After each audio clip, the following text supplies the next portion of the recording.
University here in Columbia, well, has been buzzing loudly all weekend. Passion of the crowd in Williams-Brice Stadium is second to none. And the rave breaks out in Columbia. It is good! Gamecock fans, welcome home. See how it goes, but we'll be ready to go. It's time to root.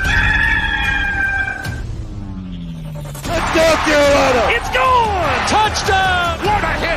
He baked it in! Can you believe it? Gamecocks have won this game! Here are your hosts, J.C. Sherber. Oh, watch him celebrate now!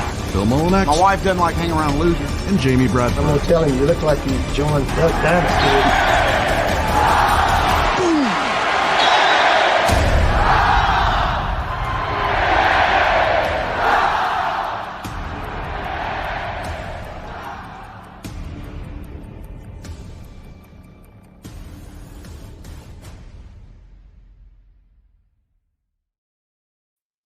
All right, greetings and good morning. Welcome aboard and welcome home inside the Gamecocks, the show live from the Sinorama Studios and built by the Barn Co., the barndominiumco.com, where you can build your dream home for as low as $160 per square foot. We are live and always now and forever part of the Chief Sports Network. Make sure you have downloaded the all-new Chief Sports app to watch and listen to our program.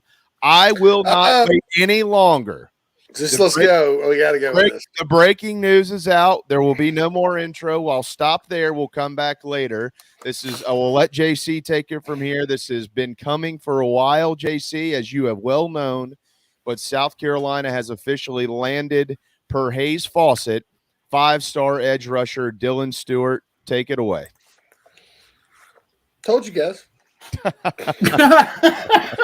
Well, that's a pimp job by JC Sherber. Sometimes you listen to the big dog, right? When the big dog's barking, man. But anyway, yeah, Dylan Stewart. Now I don't know that I expected him to commit today, but wow.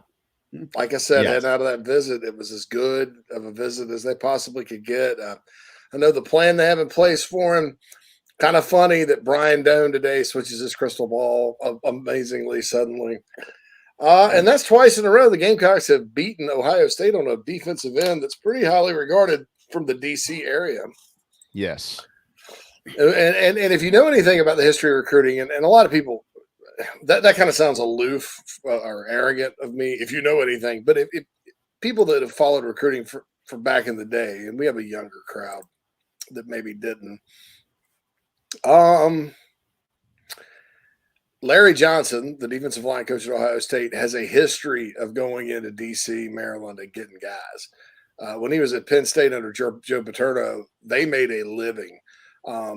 And if you look at a map, State College, Pennsylvania is just like immediately due north of Baltimore, D.C., so it's closer than people think.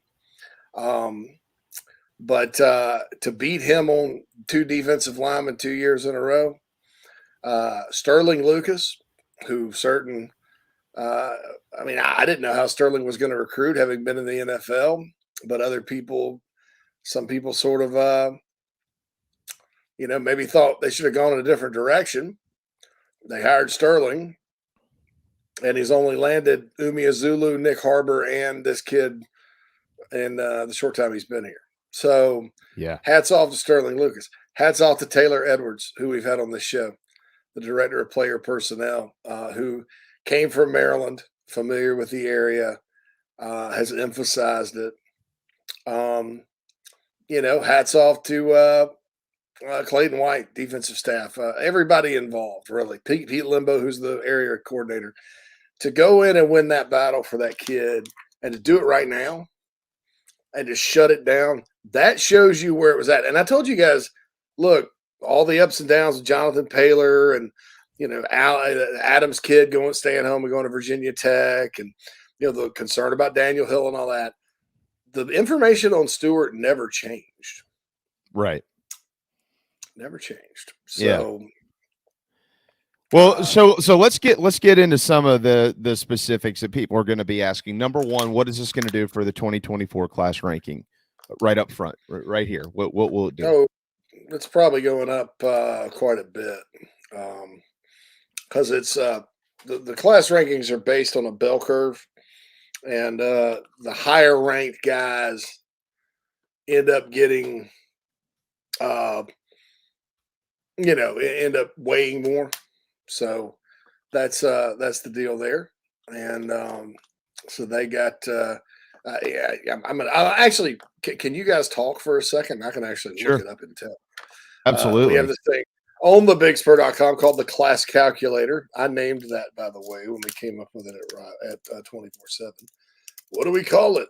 Prognosis. Like, how about let's use some alliteration and call it the Class Calculator, guys. Okay, there.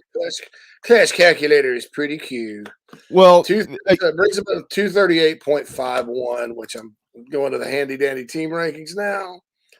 238.51 brings them up to above Miami, below Oklahoma, to number 16 in the country from 24. So they jump 8 spots, and they will have like one of the lowest number of total commits in that top 16. So right.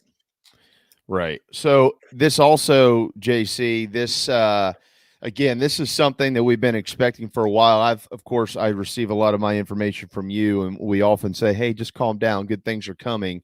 There's more good news, more than likely down the road, as well as some crystal balls being put in for Jalewis Solomon. But focusing on the commitment of Dylan Stewart, you just mentioned, hats off to the staff at South Carolina for getting this young man in the boat. This is now consecutive classes with one of the best players in the country. This is also a big time signal. I mean, everybody stop, pause, and think about this for just a second here. Nick Harbor coming from the D.C. area. You think about everybody that South Carolina beat for that young man. They got him. He's on campus. He on Friday. He's going to practice with South Carolina football. This guy was according to all the national analysts, a heavy or at least a lean to Ohio State. South Carolina just took Dylan Stewart from Ohio State. And there's another young man down the road who they currently lead for, running back Daniel Hill, and they've got a great chance at landing him as it stands today as well. They would beat Alabama for him. I mean, I'm not sure what other signals this staff can do. There might be folks that continue to want to complain about some position in recruiting and this, that, and the other, but sweet Jesus, JC. I mean, what Shane Beamer and his staff are doing, they're going after the big-time guys. They're going to miss on some, but they're landing their fair share. That's really never happened around here at the rate in which it's happening. Well, and Jamie, it's such a position of need too, because when you look at the numbers and sort of the spots where anytime there's a coaching transition, you're going to lose numbers, and even with the portal, you're still like, man, these guys have some dudes kind of lined up in the younger classes, like TJ Sanders and Xavier McLeod, Nick Barrett, even Boogie's got another year at tackle. But you look at the ends, and it's just kind of like, well, I think Barre's now gone, Sterling's now gone, Strong will be gone after this year, Burt's transferred out. You're looking for that edge rusher, and this guy is a guy who's the top target on their board at any, for any position, just because of the need. And South Carolina did a great job building a relationship with them the whole time. I never bought the Ohio State stuff.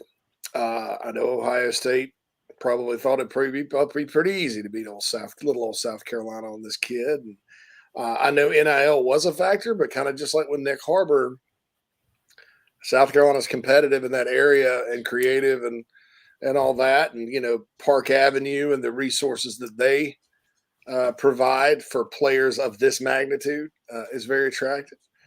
And look, man, South Carolina has not gotten in the composite era. And really, I don't count it. I don't count Chris Culliver as an out-of-state 5-star at all. I don't count the JUCOs. I mean, because there just wasn't a consensus on those guys. This is a second straight consensus 5-star prospect, not from the state of South Carolina, to commit to the Gamecocks. Now, let's go back in time and talk about our neighbors in the upstate. What happened with them because they would get a 5-star in-state like Ricky Sapp or whoever. They got C.J. Spiller. Mm-hmm. Well, then the next thing you know, they turn around and they get Sammy Watkins and even though Jamie Harper ended up not being a 5-star player, Jamie Harper, and then that turned into every kid in Florida, looking at them. And so you have to start somewhere. I know we live in an impatient world and everybody wants to get every 5-star right away, but you start landing the out-of-state 5s and other 5s take notice, and you're already dominating the state, and this kid is a special talent, and really it's been I don't care what anybody else says, it's been the Gamecocks start to finish.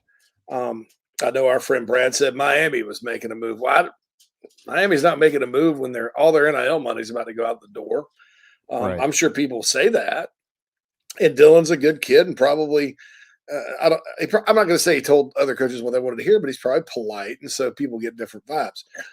But South Carolina has been in the driver's seat for this one since the end of last year, and so I that's why I never worried, I never wavered. A kid of this magnitude, you never know, so you never just sit there and just put all your chips in the middle, but. I kind of wish I would have now. But anyway, I think it's a big time pickup. It's as big as it gets. Everybody's always worried about recruiting and all when you go through one of those lulls, but this makes it sweet. So it's it's one of those things. So good, big commitment. I didn't expect him to just commit. I thought we'd get on here and we talk about him trending and whatever, and the 24/7 guys finally got on board with a crystal ball, but for him to turn around and commit like that, so it's good. The Buck Nuts host who saw this, Dan Rubin. I know Dan. Well, that's all I'm gonna say. I know Dan. Yeah. I like Dan when I worked with him, but he's just. I'm sure people in Columbus are a little stunned by this. Well, and they're one of the big time fan bases out there that is once again stunned by something that Shane Beamer and his staff are doing. His welcome home tweet is phenomenal, by the way. Is Shane Beamer speaking of recruiting? Hale McGranahan's coming up in 15 minutes, and so he'll certainly be able to fill in to this conversation. Mike Morgan with Power Hour coming up at noon today. His new spot on Inside the Gamecocks, the show that will be twice weekly here during our programming. But yeah, it is a really couldn't have been better for us as we come on the air. The news breaks about Dylan Stewart, which is selfishly really neat.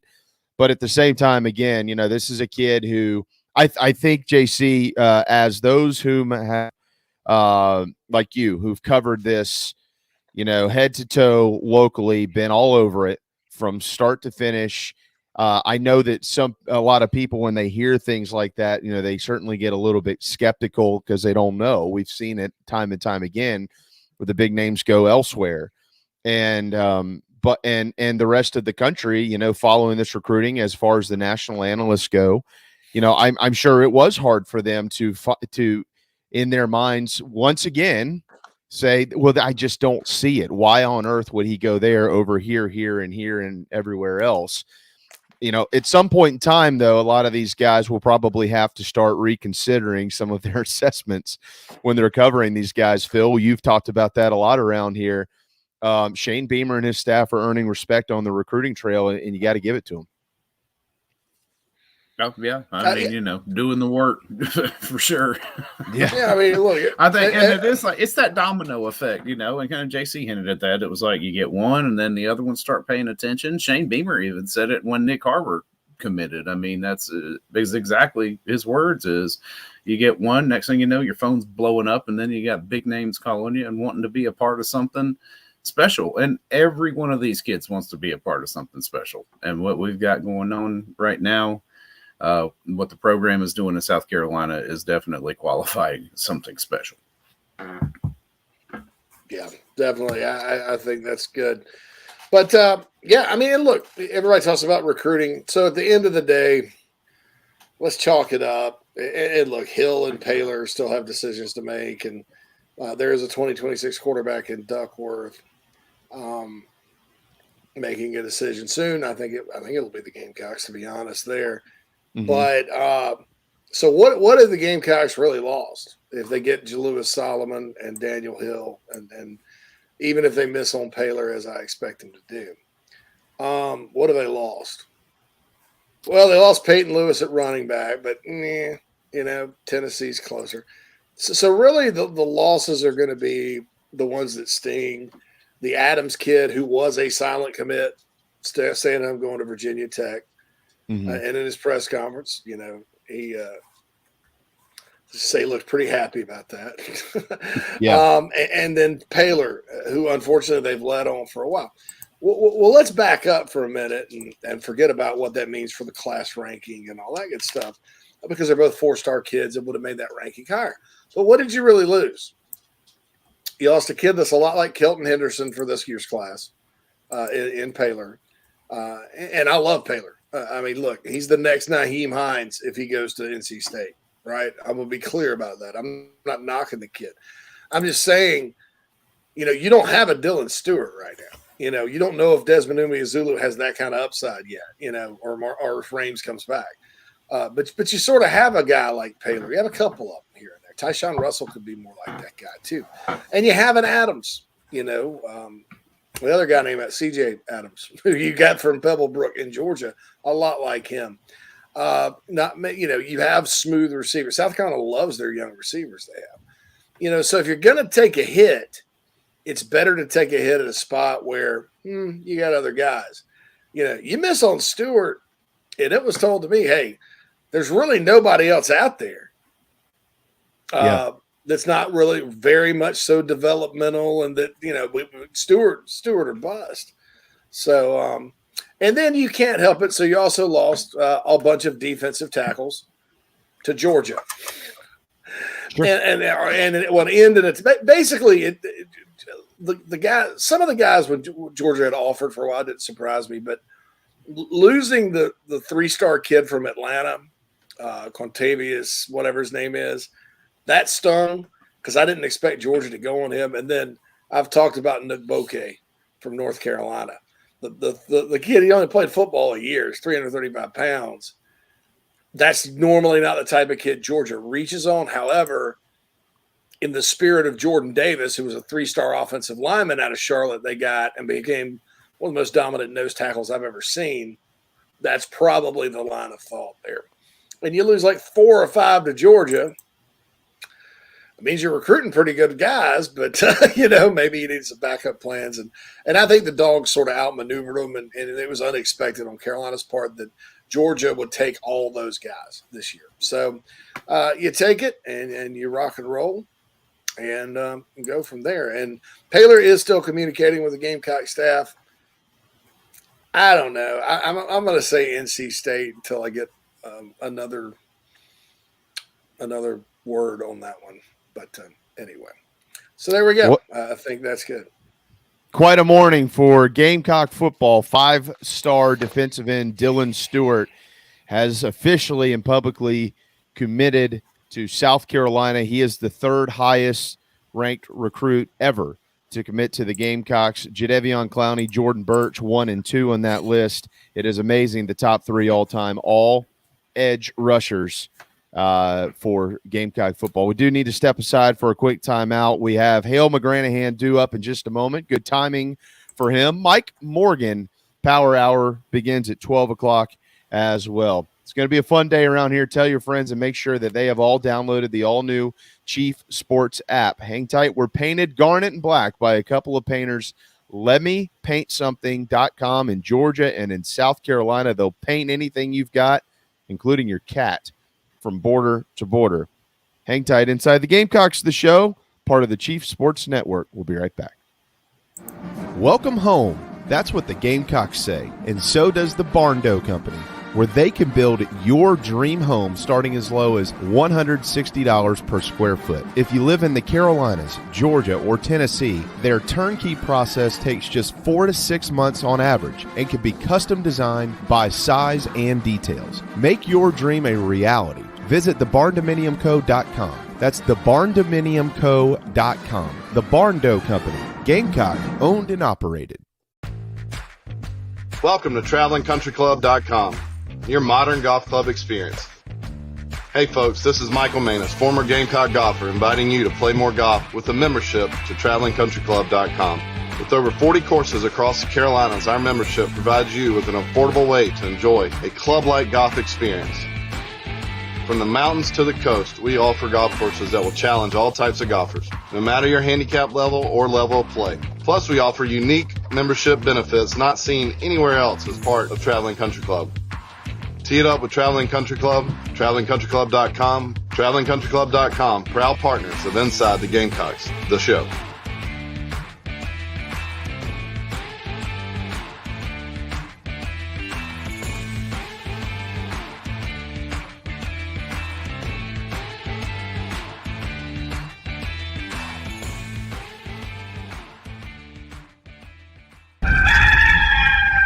Hey everybody, this is Mo Copper from Carolina Football.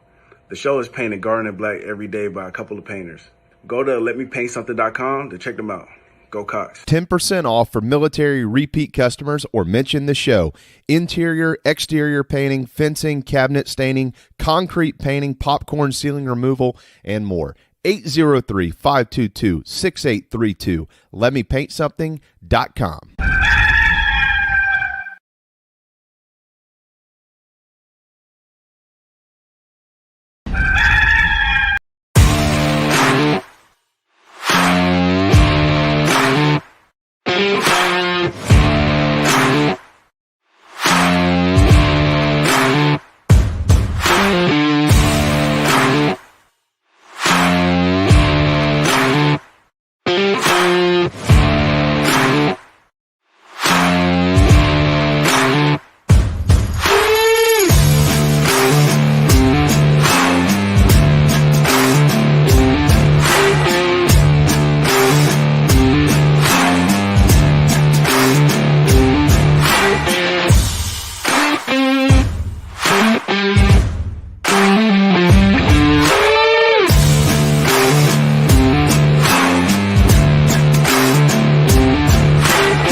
That's the tunnel he'll be running out of right there at Williams-Brice Stadium here before long. Dylan Stewart, big news this morning. Hale McGranahan. Phil, just let us know when he jumps in, and we'll make sure to plug him right in here. But, wow, big news. Again, as you pointed out, JC, just a minute ago, this is for a while. We've all felt like this is coming. You've had more information than pretty much anybody out there, but still a little bit surprising to literally be cutting our mics on as Dylan Stewart posted to Twitter that he was committed to South Carolina. By the way, I think that actually says something.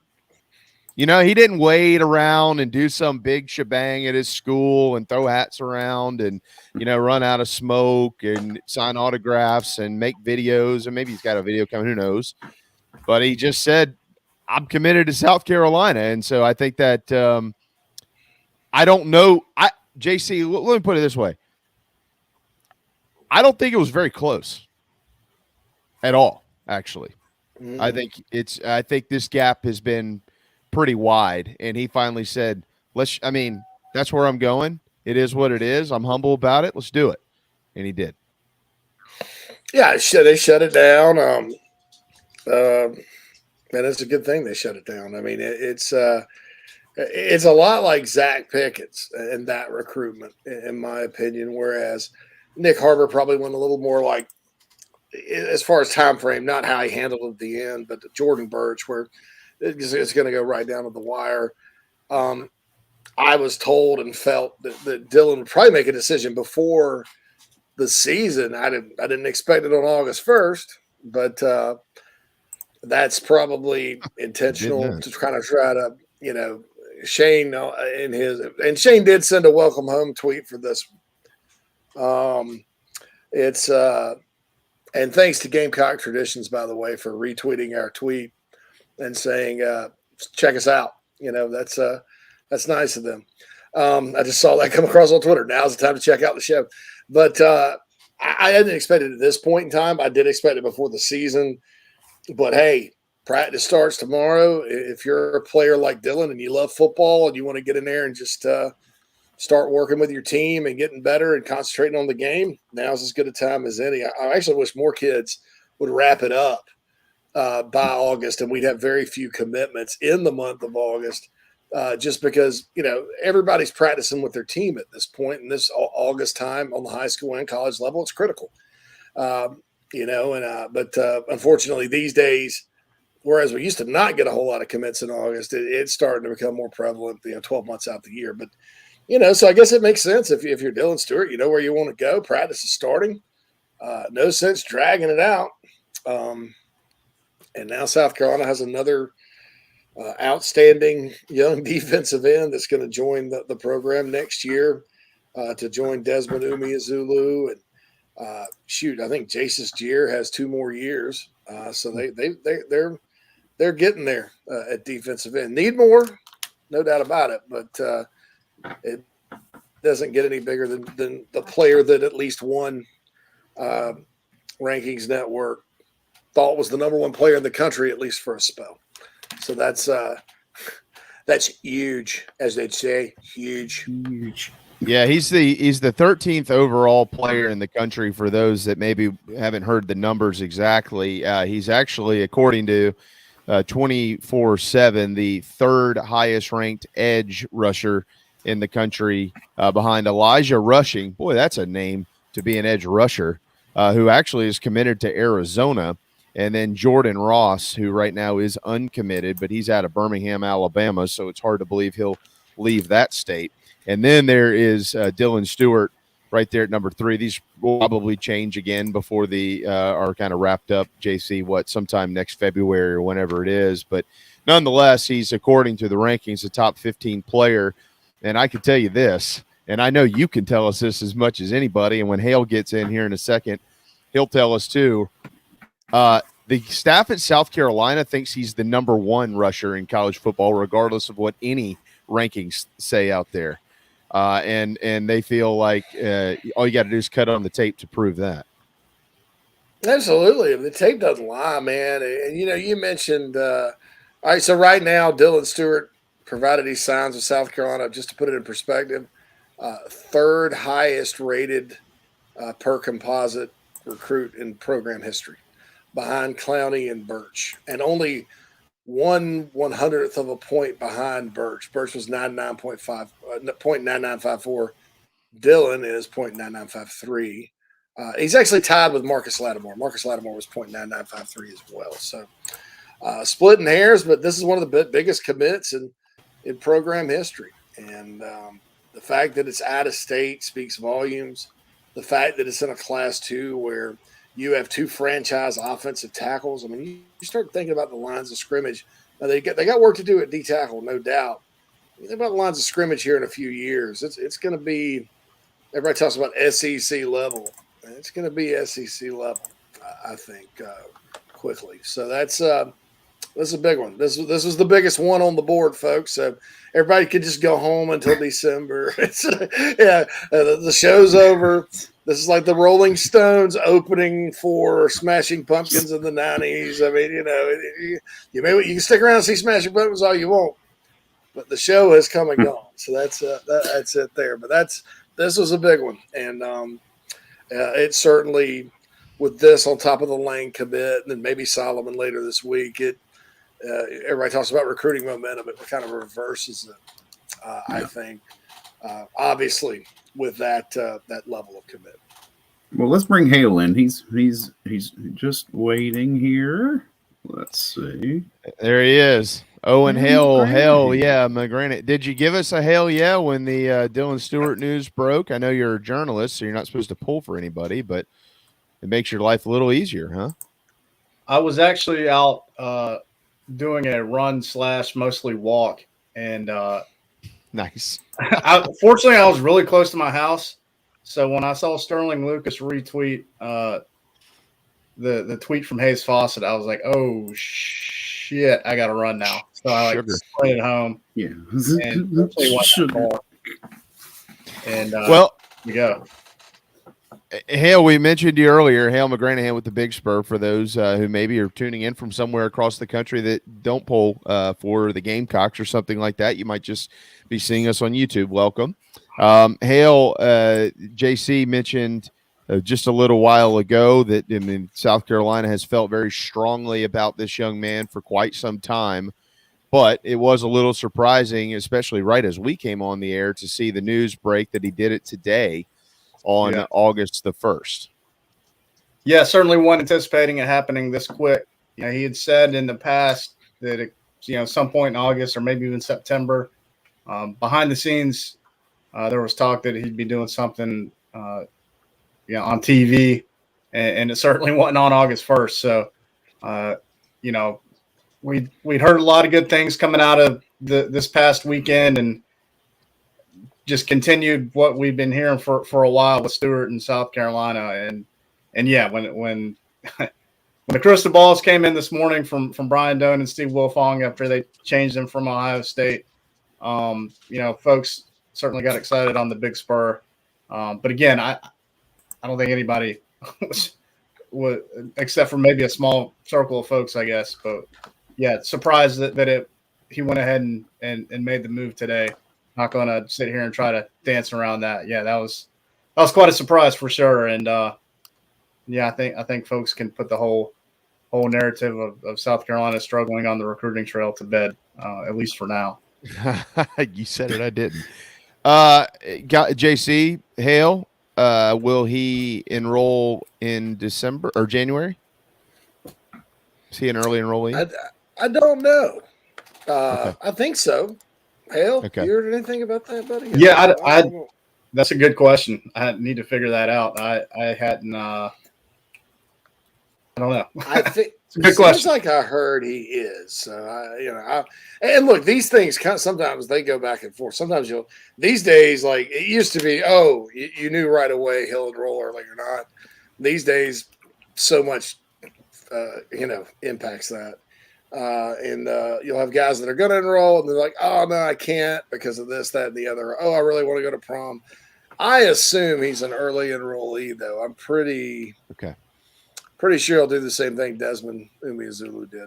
So we will see.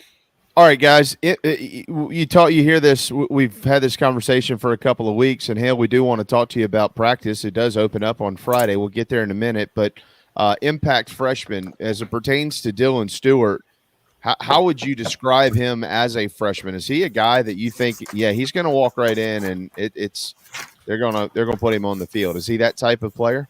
I think he would be an impact freshman this fall if he could graduate that early from high school. He's legit, man. I'm not just like saying this because I'm trying to hype people up. Like he's a badass. Like that guy is so good. He would. Why? He would play. Why? Yeah. What makes him that to you? He's just got the size, got the speed, the strength, super twitchy. I mean, his production is really good. I mean, he's just a really good player. Just look at his highlights. I mean, it doesn't take a rocket scientist to watch that guy play and be like, oh yeah, he's a really good defensive end. Like it's a no-brainer 5-star. Like I heard you guys talking before you brought me on how Carolina staff has thought he's the top defensive end in his class for a while. Like that goes back all the way to last summer when he showed up to one of the O-line D-line camps, and I'm hearing about how excited the staff is about having the top defensive end in his class in that day to come work out. And he looks the part, man. He plays the part. You know, it's pretty simple sometimes when it comes to evaluating recruits or football players, whatever. Like if they look like a football player and make plays like a football player, then there's not really anything else that needs to be said. Like he checks all those boxes as a defensive end, and I think maybe part of what I was saying, like he could come in and play this fall and make an impact. It's probably a little bit because South Carolina's got some issues at that particular position, which again speaks to how big this is for the 2024 class and moving forward for Carolina. All right, yeah, go ahead, JC. No, I agree, and he's a no-brainer for me because he's got what I call a little panther in him. It's kind of sound like Ricky Bobby a little bit here, but defensive ends get down, crouched like a panther, and they'll pounce all over you. That sounds like something Ricky Bobby would say. Oh, a panther, or what was it, a cougar, daddy, cougar. But he's a panther, and you watch him, and he bends so well, and then crouches, and that's a panther term, a crouch.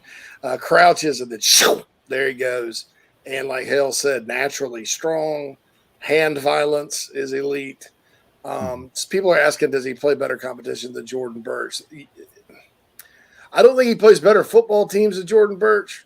I think he plays a lot better athletes. How about that? Sure.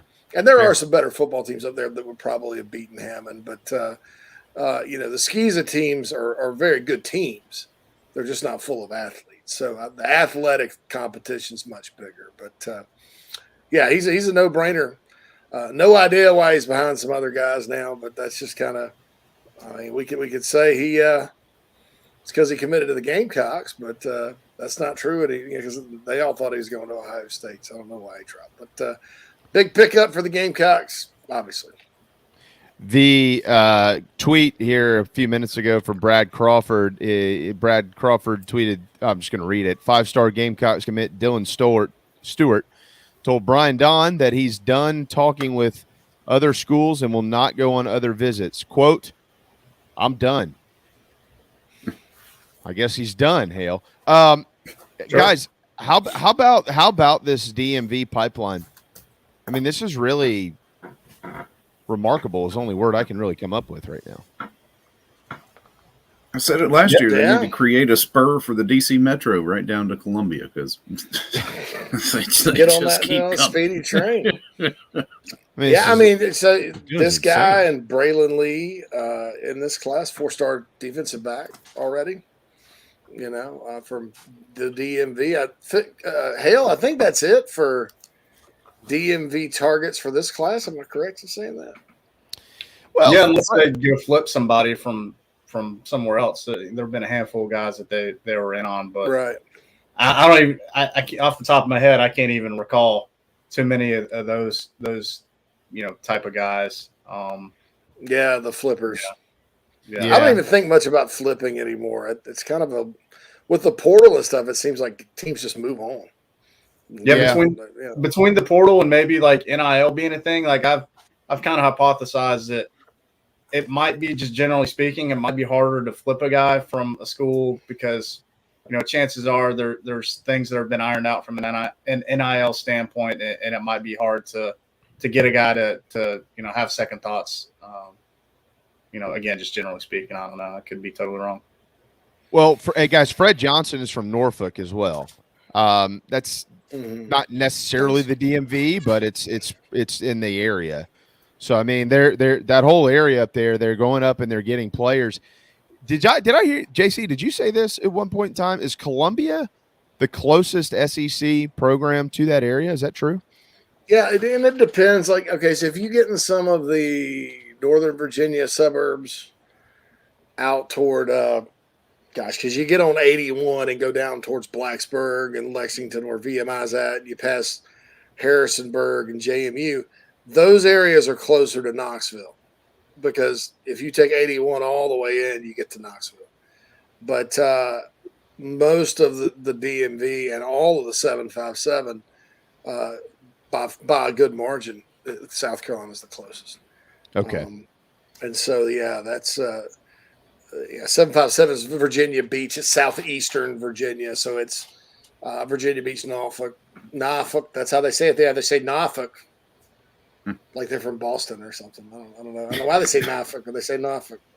Hampton Roads, that area, Michael Vick, E.J. Manuel, Allen Iverson. Name your great athlete that came from that area. But and North Carolina's had success there. So cracking that nut would be huge for the Gamecocks. And speaking of North Carolina, look, maybe I was wrong about this because I thought it was a little unrealistic, but I always thought, well, man, if they can't recruit North Carolina, they're screwed because where are you going to go get 4 and 5 star talent? You're not going to go beat Georgia head to head on guys right away. You're not going to Florida most of the time and get guys. Where are you going to go? Well, you can go North Carolina because there's not a lot of historically great football programs there. Well, they've just skipped right over North Carolina and gone up to our nation's capital full of piss and vinegar and beating a bunch of schools on a bunch of guys. So that makes the whole North Carolina thing null and void because if you're talking about quality of prospect, I like the guys from the 757 and DMV a little better than a lot of your North Carolina kids. No offense to them. So I think, the plan at South Carolina, what they're doing has always been kind of my dream plan, Hale. Like if I had my way and they were realistically able to accomplish it, this is exactly what I'd do. I'd recruit Miami up to Maine and then dabble out west. And then try to just piece together players from everywhere, and that seems like what they're doing.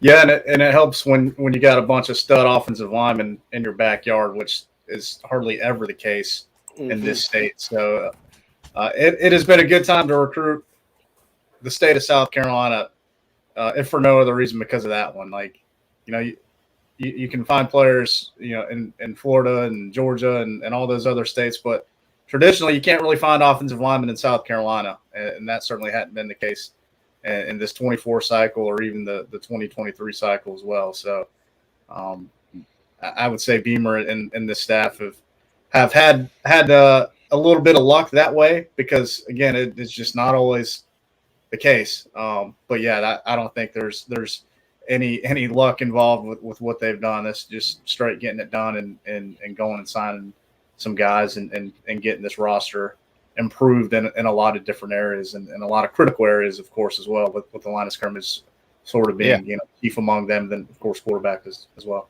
That's it. You nailed it right there. I mean, that's where I was going. I mean, how many times have we had this conversation? The four of us together and one-offs sitting in a bar or talking on the phone. You cannot win at an elite level in the SEC or across the country for that matter, unless you're elite in the trenches. You can't do it. There's no better example of themselves back when they were playing well under Coach Spurrier, winning 40, what was it, 42 games in 4 years, or you look right up the road at the team in the upstate. They were really, really, really good.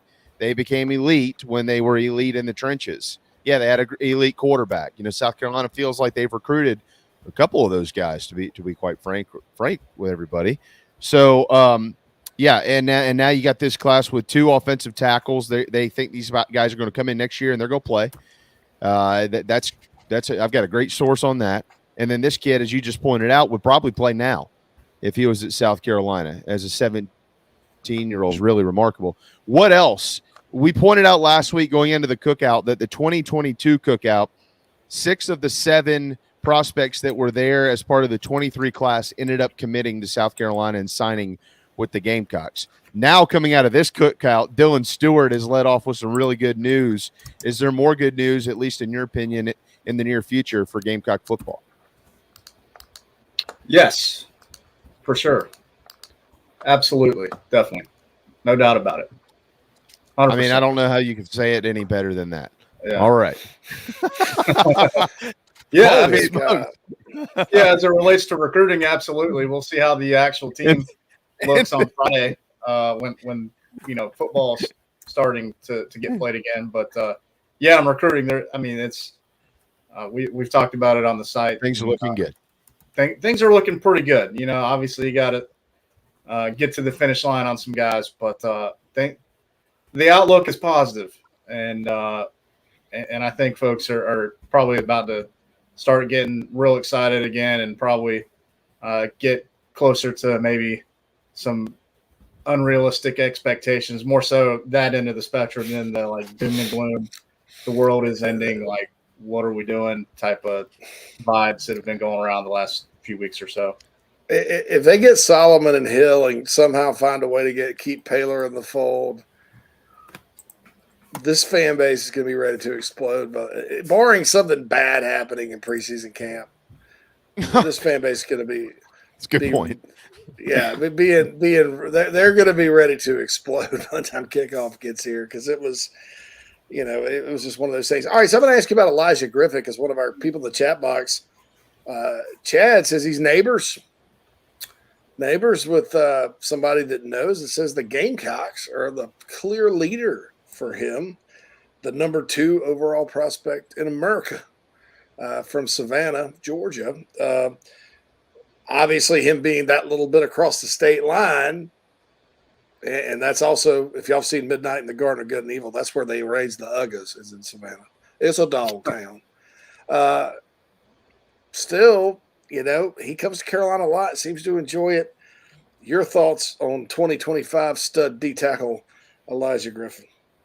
Yeah, it's been a Georgia or South Carolina battle for a while. Like I reported, I can't even really remember how long ago it was I reported that, months, maybe even closer to a year at this point.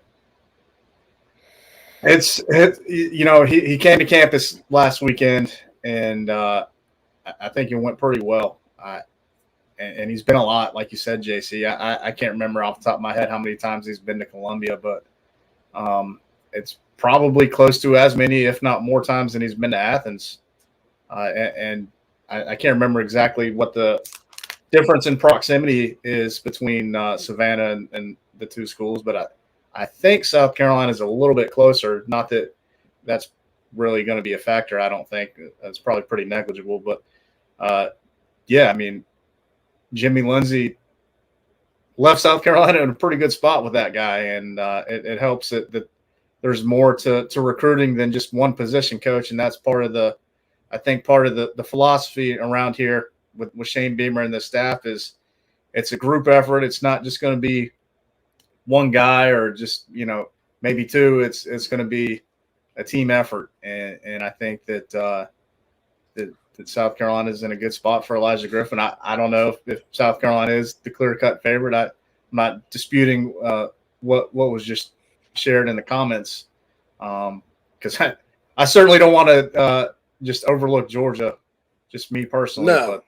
But yeah, I think South Carolina's in as good a spot as they can be for a guy like that, and we'll see where this thing goes. It helps because it helps South Carolina that David Busey, who's committed to South Carolina, is teammates with Elijah Griffin, and I think they're buddies too. So that is certainly a feather in the cap. Might help that Dylan Stewart's committed to South Carolina as well. Sure, yeah. I mean, that's one thing that people always need to consider. The best players want to play with the best players. Well, that's why I'm here with Phil and JC. Yeah. We're all players. Dream team, baby. The best of players. See, look, hey, Clark Lee's doppelganger. All right, so I got to ask you about this 2026 quarterback real quick, but I'll tell you. So Athens is almost 4 hours from Savannah, and a lot of it has to do with you have to take back roads. You can't take highway. Yeah. It's 2.5 hours from Columbia. That's significant. That's significant. Still a dog town, though. Hey, dog stronghold. Dog. On the Elijah Griffin thing, real quick. We've talked about David Sanders before. They're the 1 and 2 prospects in the country in the 25 class. Isn't South Carolina very heavily in the mix for that tackle out of Charlotte as well? They were. They were. Yeah, I think that's been a little bit. I don't know how that became a thing. Like he had some good things to say about his visit to South Carolina when he came in April, I guess it was. And for whatever reason, I think folks have sort of misremembered like where exactly things are. That like I don't know. Like he's a Clemson kid, right up the road. But JC, sorry. Yeah, he's a Clemson kid. I mean, he kind of Clemson sort of his school, right? Clemson, and they offered a little later, like they always do. Yep. Yeah. Sanders. Okay. So. All right. Well, that makes sense. All right. Yeah, Hale, we got just a few minutes left with you. They'll open camp on Friday morning. We asked John Whittle this question yesterday. Please do not give us the same response he did. You're going to get to see 7 periods of preseason practice.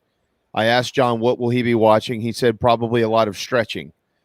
Will you be watching anything else? I will be watching special teams.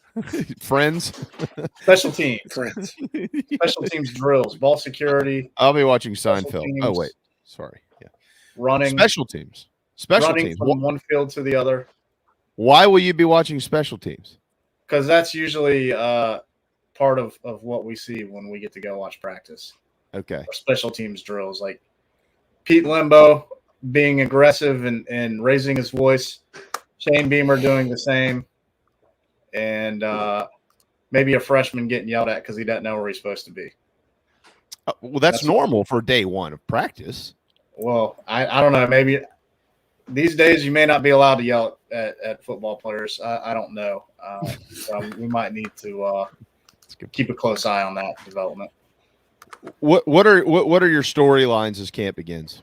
Yeah, well, I'm really interested to see the linebackers and how that shakes out. You know, Clayton White had some pretty big things to say about those guys, so I'm curious to see what develops there, primarily with Grayson Howard and Stone Blanton. I'm really excited to see how those two are going to come along. I don't want to say backup quarterback second, but backup quarterback is my second one because that's just supremely interesting to me for several reasons. Like Lenore Sellers has been awesome since day one, but Luke Doty's been around for a while, and Tanner Bailey, nobody talks about Tanner Bailey anymore. Like he's pretty talented as well. He's still on the team. Then running back is a pretty big deal, and what's happening there with the carry on Joyner and some of those other guys can like Dontavius Braswell emerge. Defensive line is a concern, but can they help make that concern go away by Jordan Strawn coming back from that ACL tear and getting closer to 100% and ready to roll against North Carolina. Plus, Tonka Hemingway, what's he going to be doing? Is he going to be a tackle? Is he going to be an end? Can Desmond Umeozulu step in and provide some snaps in the rotation? And of course, Jatias Jeer, Syracuse transfer. Where's he at? Is he a starter? We know he's going to play, but how much is he going to play? So yeah, that's kind of my quick rundown of what I'm excited about to watch. So everything essentially is what you're. Yeah, the entire football team, all 120 guys, all 10 assistant coaches, the head coach, all the support staff, training staff, strength. I don't know if I said them. Nutrition. Nutrition. That was a big deal a while back. George Wynn, Taylor Edwards, Jessica Jackson, all those folks in recruiting. Everybody. It's a big operation, and everybody's important in their own way, especially important in their own way. Well, I just remember not long ago when the fuss of the message boards was who is going to take the place of Kristen Coggan. That was a big deal. Football in the South, it never disappoints. Hey, we'll let you run on that note.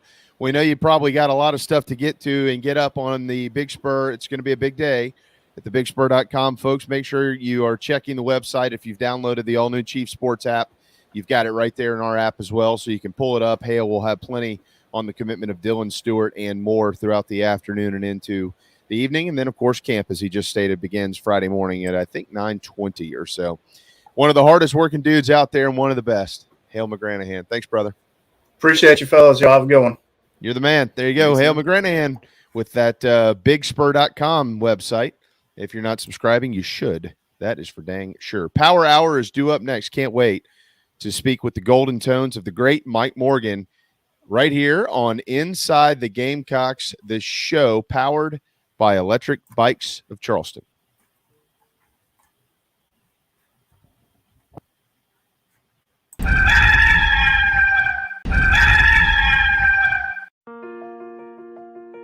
Program, like Carolina Rise. I mean, I can't stress enough how important it is to get involved with these programs, because that goes straight to our student athletes. It goes straight to recruiting.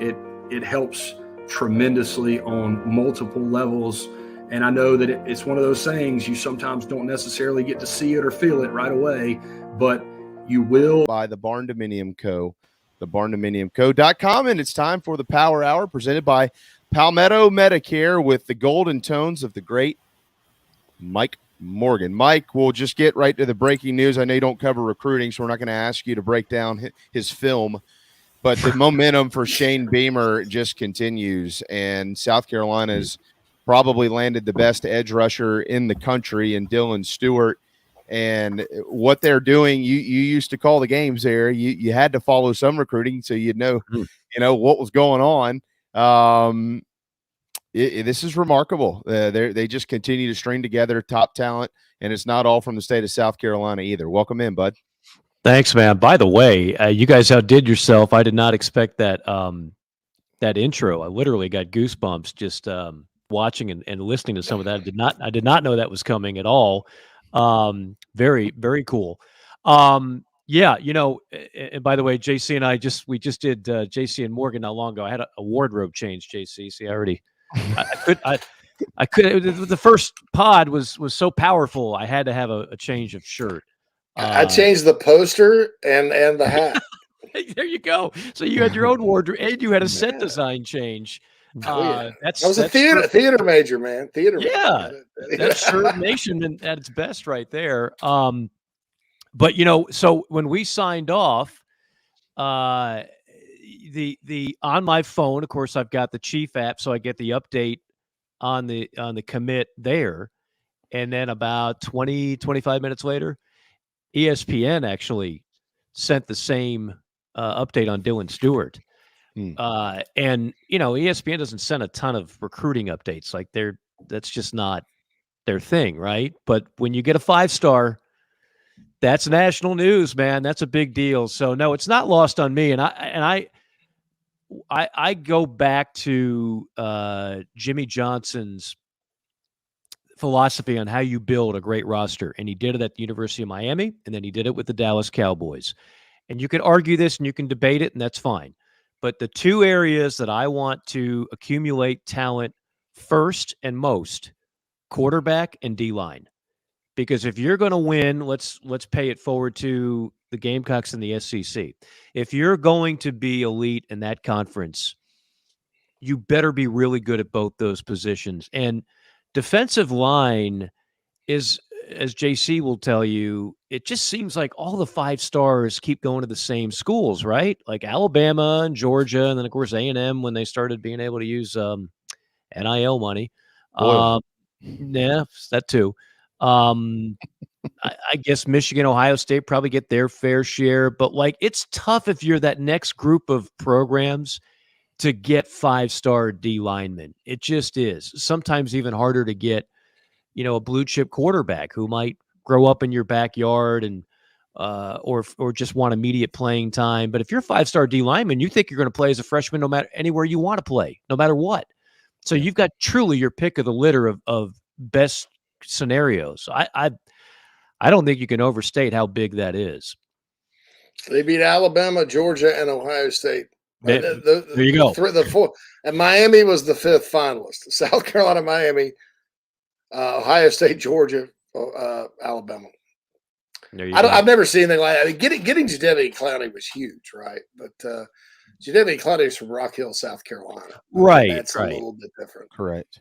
Going to Washington, D.C., beating Larry Johnson, legendary Larry, who at Penn State made a living off recruiting D.C. and Maryland for Joe Paterno and has done a lot of damage there for Ohio State. Beating him head-to-head on a guy like that? Yeah. I've never seen anything like it recruiting-wise at South Carolina. I've seen them playing good players, but out of state like that, it's very unprecedented.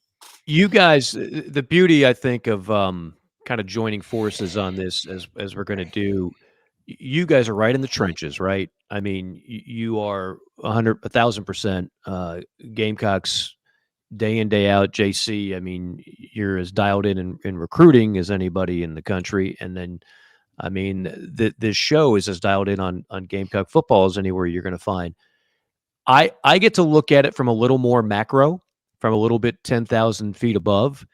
And what from my viewpoint, I just see where the league is as a whole, and kind of just I just like when I was there in Columbia, I'm always just thinking to myself, well, what is it going to take, right? Because it's so easy to say, well, I mean, the Gamecocks they got great fans, a great stadium, and why not us and everything else.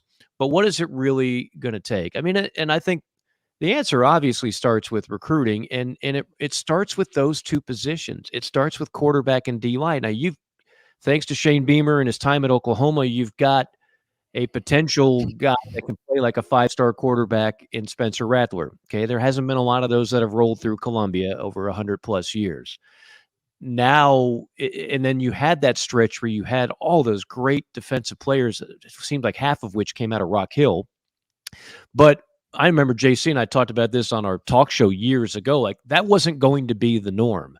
You weren't going to be able to just get Clowney and Gilmore and Swearingen and I mean, we can go on and on and on.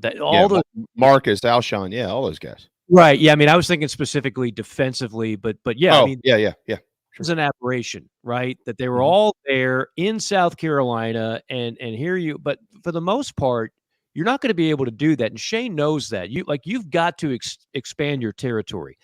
And I love the idea. I've always loved this. And Lou Holtz did some of this. Is to the Northeast. Like, that is still, there's no reason why. I know several Gamecock alums that are from that area. And their attitude was, I want to get out of the Northeast, but I don't want to go all the way south to like Georgia, Florida. South Carolina was the perfect geographic destination. And from a football standpoint, too, this is your gateway into the SEC, Northeasterners. Come to South Carolina. Much like Kentucky, their gateway into the SEC. They're not trying to beat kids in Georgia and Florida. That's a losing battle for Kentucky. But what they do is they sell Midwestern kids that fall just below the level of Michigan, Ohio State, that, hey, come to Kentucky. You're not that far from home, and you're in the SEC. Well, if you're a Northeastern kid, you could be a five-star guy and not want to. You're not going to play at Rutgers. I know a lot of them traditionally go to Penn State, but you could sell them on the SEC. This is your gateway to the Southeastern Conference. Come to South Carolina. So I think that's clearly part of the strategy in recruiting for Shane and his staff, and it makes a lot of sense to me. Mike, there's a big name still on the board for South Carolina, quite a few of them, but I'm going to mention this one just specifically. Daniel Hill, he's a running back out of Meridian, Mississippi, right, JC? Meridian, Mississippi, I believe, which is not too far from T-Town. We all know quite well. And Alabama is, of course, right in the thick of it to bring this young man in as a running back for the Tide. I think it might be his father, who's got a, that's what he wants to see. Doesn't want to have to travel too far to see his boy play. And being a running back at the University of Alabama, there's only a handful of people in the history of the world who could say they did that. However, South Carolina feels pretty good about him. And if they do land him, that would mean that it basically maybe the two top players, I don't know, but two of their top players, definitely the top player in Dylan Stewart, and then Dylan Stewart, they would have beaten Ohio State and Alabama. And you just mentioned elite edge rusher. Now we're talking about elite running back. What do you think that does to South Carolina from you look at the staffs at these two schools. Nick Saban has respect for everybody. I know that. I don't know much about Ryan Day. I would imagine he does as well. But neither one of them necessarily have the South Carolina Gamecocks up on the map as a school to have to fend off for the players that we want every year. So what do you think that would do? What type of signal would that send to some of these programs? Like, hey, man, Beamer's got Harbor. He's got this guy. These guys aren't playing around. And you wonder if that becomes part of their recruiting pitch to make sure you don't let them get too involved. I'm talking about South Carolina. Yeah, I think so much of recruiting is about momentum, and you have a chance to cash in on what was a really good finish to the season and 2 landmark victories that who knows what we're saying about how important those were 3 years from now, 5 years from now. And of course, I'm talking about Tennessee and Clemson. Those back-to-back, correct me if I'm wrong, those were back-to-back, right? Was there a sandwich game I'm missing? No. Yeah. So, I mean, those back-to-back wins, those are program changers. And they're program changers for the time being in the moment, but now you've got to capitalize on it. You got to cash in. You got your chips. You got to cash in, and so that's what they're seemingly doing in recruiting now. And you hope that is able to propel them into another great recruiting class a year from now, as 8, 9, maybe even 10 win seasons are not an aberration anymore. That they're more normal. Look, I maintain that the three consecutive 11-win seasons obviously is the high water mark of the program's history, but it's also at a different time. It'd be a lot more difficult to do that right now. I think Steve Spurrier would be the first one to tell you. We're about to get rid of divisions, but the East is much more difficult. The league is much more difficult. Just a lot of things would have to bounce your way to go 11-11-11 again. And even with 11-11-11, those 3 seasons, none of them culminated in a trip to Atlanta. So I think that if you can just get in that 8 to 10 range on a consistent basis where that's not an aberration, but that is the norm. And then Shane we talked about this a couple weeks ago. Shane just has a certain persona that I could see why kids want to play for him. It's a positive, it's a positive vibe that I think is authentic, and it's backed up by the fact that he's very likable and it doesn't seem like it's BS. And those things all together are kind of a rare combination. So you have that combined with some momentum, combined with a lot of things that Carolina certainly does have that's in their favor. I mean, I look at the facilities alone and I think of when I used to walk those halls to go do interviews and what have you in the bowels of the stadium, and I compared it to other SEC stadiums, and I'm like, this is not up to speed. Well, that's changed. It really has. Yeah. Like South Carolina doesn't have to take a back seat to much of anybody in what they have facility-wise and what has kind of grown over the last decade. Oh, I don't know, Mike. I kind of miss the days where you walk around the bubble and someone would whack a tennis ball at you. Meanwhile, you're dodging a softball on the other side. And those were fun days. The guys around the track, I don't know if people truly understand how far Carolina was behind when they joined the SEC. Now, everybody's improved since then. So, Kentucky was behind as well, and a number of other schools that have since improved. Heck, Florida just got an indoor facility. It took them forever. How are you Florida and you're behind on facilities when you're not that far off 3 national titles, but they were. But I remember just initial impressions in the late 90s and early 2000s and having a chance to see other facilities out there. And there's no question it was an uphill climb. But now a lot of ground has been made up, and in some cases it's surpassed some schools that they were behind 25 years ago. So you no longer have to apologize for that. You no longer have to say, well, we're still kind of new to this thing and we can't really stack up with LSU and Auburn and Georgia and Alabama. I don't think that's the case. No, I agree. I totally agree. And you know what? JC's talked about this for I know for 2 years, because when we started having him back on JB and Goldwater, I remember when you brought this point up, JC, and you said about the facilities, as a matter of fact. I can't remember the exact quote because I've had a lot of bourbon since then, but to summarize this, it was, hey, look, you got to remember, they just literally built that facility over there, and then COVID hit. So you couldn't even take maximum, you couldn't maximize it. And so I remember you saying, Jason, I want to say this was maybe back in late 21, somewhere in there. You said probably still going to take another couple of years for you to really see the residual effect of this sucker being up across the street from Williams-Brice Stadium. Well, here we are. And you'd like to think that has a large part to do with it, as well as, of course, the job the staff has done in recruiting. Yeah, and when at the end of the Muschamp era, and then the pandemic year when they had, I think South Carolina at one point lost 19 out of 27 games. There were just some real asinine comments about the facility. Today was a good day. They opened it, and basically they opened it and had to shut it down. Yep. Couldn't go in. Yeah. Couldn't go in, and they're, well, a lot of good that's done us because we're still ranked 18th. And I'm like, what? A building is not magical fairy dust, right? You still lost 8 of 20. You still only won 8 times in 27 games. Okay. Mm-hmm. You still had a coaching change, a transition, and a new staff comes in here and is shut down by COVID for like the first 6 months they're there. I mean, they have to put together a class and not talk to anybody. You can't have visitors for 6 months. I mean, it's enough to drive anybody, and yet they salvaged it or whatever. And I think the facility does help. Does a building get you players automatically? No. But I think when you're trying to build a relationship, and Mike and Jamie both, we all were on campus in one way or the other when – I mean, how many rats were in that roundhouse building that Mike McGee used to have his office in?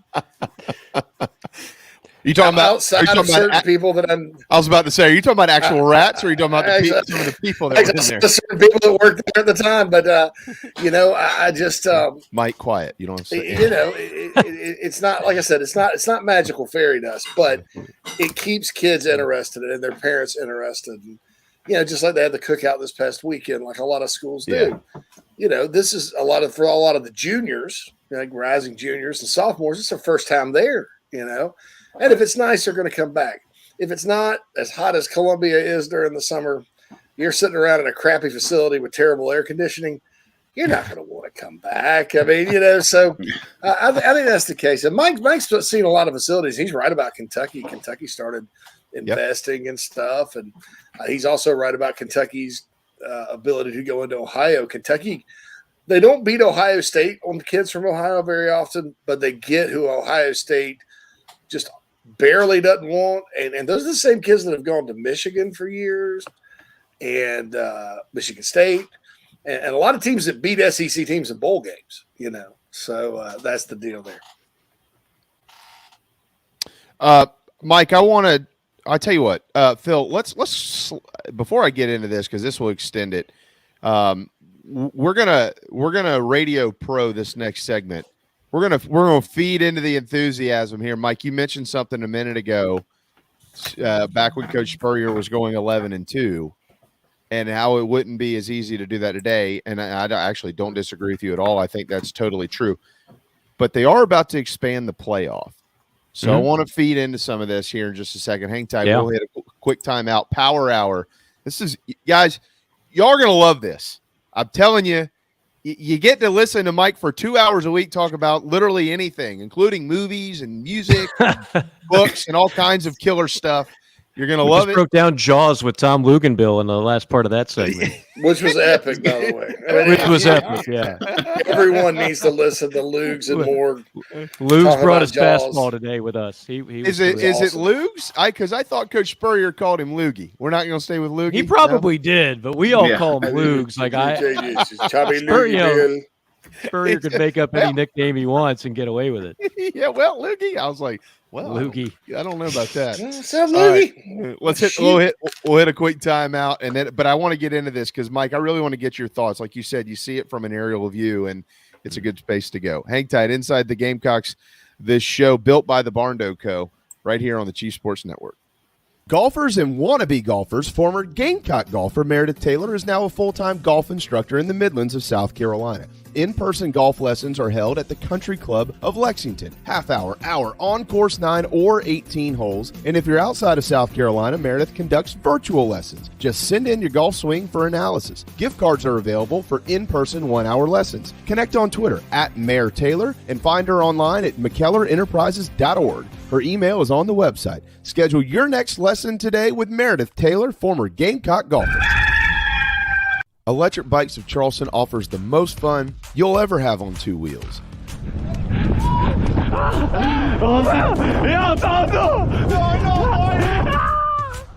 Magnum, Velotric, Aventon bikes, and more.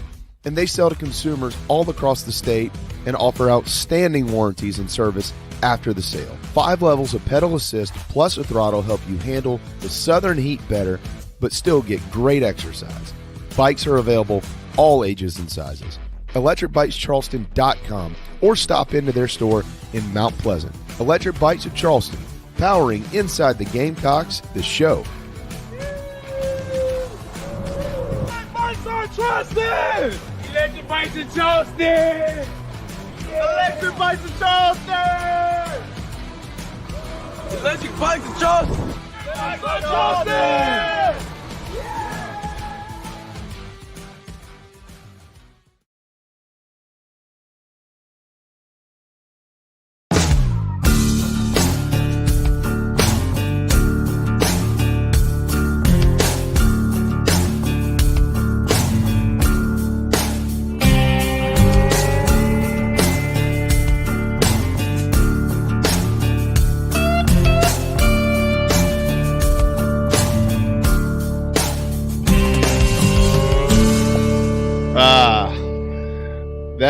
Guys, we all know this. Mike, you don't have to join in the fandom of it, but we've all been in Williams-Brice Stadium on Military Appreciation Day, and that is one of the coolest things in college football that they do. Welcome back to Inside the Gamecocks, the show, and it is Power Hour with our dear friend in the golden tones of Mike Morgan. Yes, and I want to thank some of the folks that make it possible, starting with you guys, of course, and Brian Spencer, who I can see for the folks that see the video. He's up there in the right-hand corner, and you see the logo Palmetto Medicare, and you see his personal picture. And I'm going to tell you, he's not a great-looking man. And I'm just gonna give it to you straight. That's what the Power Hour is all about. He's not a great-looking man. He's not a good golfer. He's not particularly great with his words. I don't think he can sing. I don't know what other value he gives, but I will tell you this: if you and I know we have people that listen and watch of all ages. If you're in the market for a Medicare plan, you or a loved one, you or a spouse, what have you, this is your guy. I've known him for over 20 years, going back to my time in Columbia. He started this business in 2005, and it's been terrific for so many people. It's one of those businesses that is a godsend for a lot of people, very helpful. So you see that bottom scrolling at the bottom of your screen. I would trust this guy with any of your Medicare needs, cover as much Medicare costs as possible, discuss the best plan that is for you and your family. 803-960-9484. He doesn't do a lot of things well, honestly, but this is the one thing that he does better than anybody in the state of South Carolina. 803-960-9484. Brian, I think you're a fine-looking gentleman, just to put that on the record here. I don't find him very attractive. So we appreciate Brian. I could have scaled that picture up a little bit, but I agree with Mike. I mean, I kept it a little small, you know. Are we going to play? Are we playing hot or not? Is that what we're going to do? Hot or not? Brian Spencer, Palmetto Medicare, hot or not? I gotta go with hot on that. I gotta go with hot on that. Okay. Well, I'm not going to go with hot just for fear of blowback, but I'll defer to you on that. But yeah, certainly really appreciate Brian and Palmetto Medicare. 803-960-9484. Okay, so you mentioned, Mike, it would be difficult to go 11-2 in today's world, building it, especially walking in and building it. Let me add on to that a little bit too. I don't know that you get as much time as Steve got. Coach Spurrier got 05, 06, 07, 08, and 09. You know, look, I remember doing my show, and there were a lot of people that wanted him gone. Absolutely. All the little snide comments, they didn't like it. They didn't necessarily find his sense of humor good. They didn't know if his heart was really into South Carolina. Was he kind of, dare I say, washed up? I mean, I heard a lot of that. Didn't agree with it, but I heard a lot of it on my show during that time, because it's not like they came out of the gates in 05 and just started beating up everybody. There were some disappointing losses. It seemed like every year, and it was like the fight to stay a game above 500. But basically like be a 7-6, 7-5 type program. And that's not what you bring in Steve Spurrier to do. But then it turned around, and we talked about a couple of those recruiting classes back then and the players. And then Steve will never get enough credit for this. Steve Spurrier basically changed his philosophy on how to coach. What offense worked for South Carolina was not what worked for Florida. He became more defensive minded. I mean, there were decisions that Steve Spurrier made at South Carolina that I never saw him make at Duke or Florida. 4th down and 1. Let's punt it. Let's play some field position here. We don't have to get it all right here. More conservative plays. 3rd and 5. Do we need to risk an interception? And look at the coverage. How are they playing us? Okay, they're playing us to pass. Let's take the easy yardage here. Like that. That's what a Hall of Fame coach. Not all Hall of Fame coaches do that. Some are like, hey, this is my system and I do it, and that's what I'm going to do until it works. Steve realized he needed to adjust the way he did things, and he did so eventually in Columbia, and the benefits were obviously outstanding. It of course started to slither away when he made the 2 to 3 year comment. But Mike, as far as building a program goes, the playoff is about to go to 12 teams. And if you are, this could be, again, playing into the enthusiasm of the morning and now the afternoon for Gamecock football on the heels of a major recruiting win today with Dylan Stewart here. You can, if you're a South Carolina fan, it's okay to kind of start to envision these two things possibly coming together. And what I'm getting at here is you're going to have a larger playoff, and you're signing really good players. And so there might be while the league is incredibly difficult, and it's only going to get more difficult with the additions of both Texas and Oklahoma. I understand that. But that 1 year that you get to 10-2, maybe you don't win the SEC with that more than likely, but you get to 10-2, Mike. Those 10-2 SEC teams are going to be in the mix to be in the college football. Oh, yeah. All of them are. No question. You see what I'm saying? No. I just want to make sure you understand what I was getting at here. That there's a chance these two things could be colliding for some good stuff. Yeah, I think that. Look, when this thing expands next year, the rare year, the exception of the rule will be the SEC doesn't get at least four at the 12. I think where we're headed, that will be the norm. Four SEC teams in the playoff will be the norm. I don't even know if we're going to have a Pac-10 at that point. So now you're down to 4 quote-unquote power leagues, right? So where are the other 8 teams going to come from? Okay, Michigan, Ohio State, then what? Clemson, maybe Florida State, then what? So, and then you've got your one Group 5 team that'll get in there every year. But, I mean, there's no reason to think the SEC isn't going to average 4+ teams every playoff. So, turning it back to the Gamecocks, it's okay to concede the point that it might not happen anytime soon, that Carolina is going to overtake Georgia, Alabama, LSU, and start winning SEC championships, okay? Right. But that's not the only path to get to a college football playoff.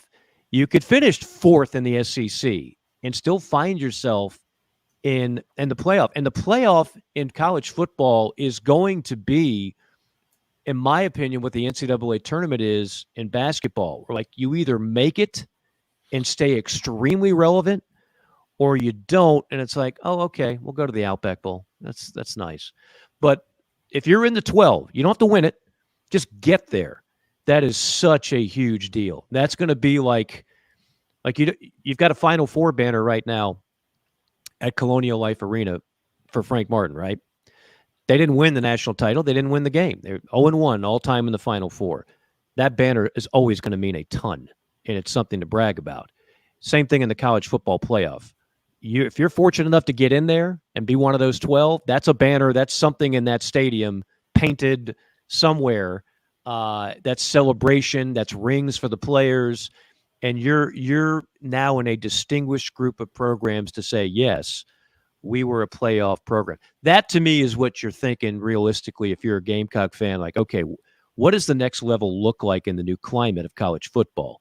It's not winning SEC championships and overtaking the cabal that has dominated this league now for a while. It's let's win enough in this league that we get to the playoff and become a playoff program, once every however many years. Maybe it's 1 out of every 3, 1 out of every 4, something.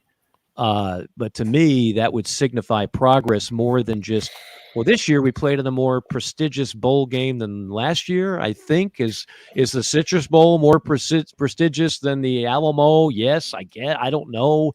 And the hope is, of course, that in the 12-team playoff, players are going to be less likely to opt out, which is a whole other discussion. But my hope is that that'll be less likely.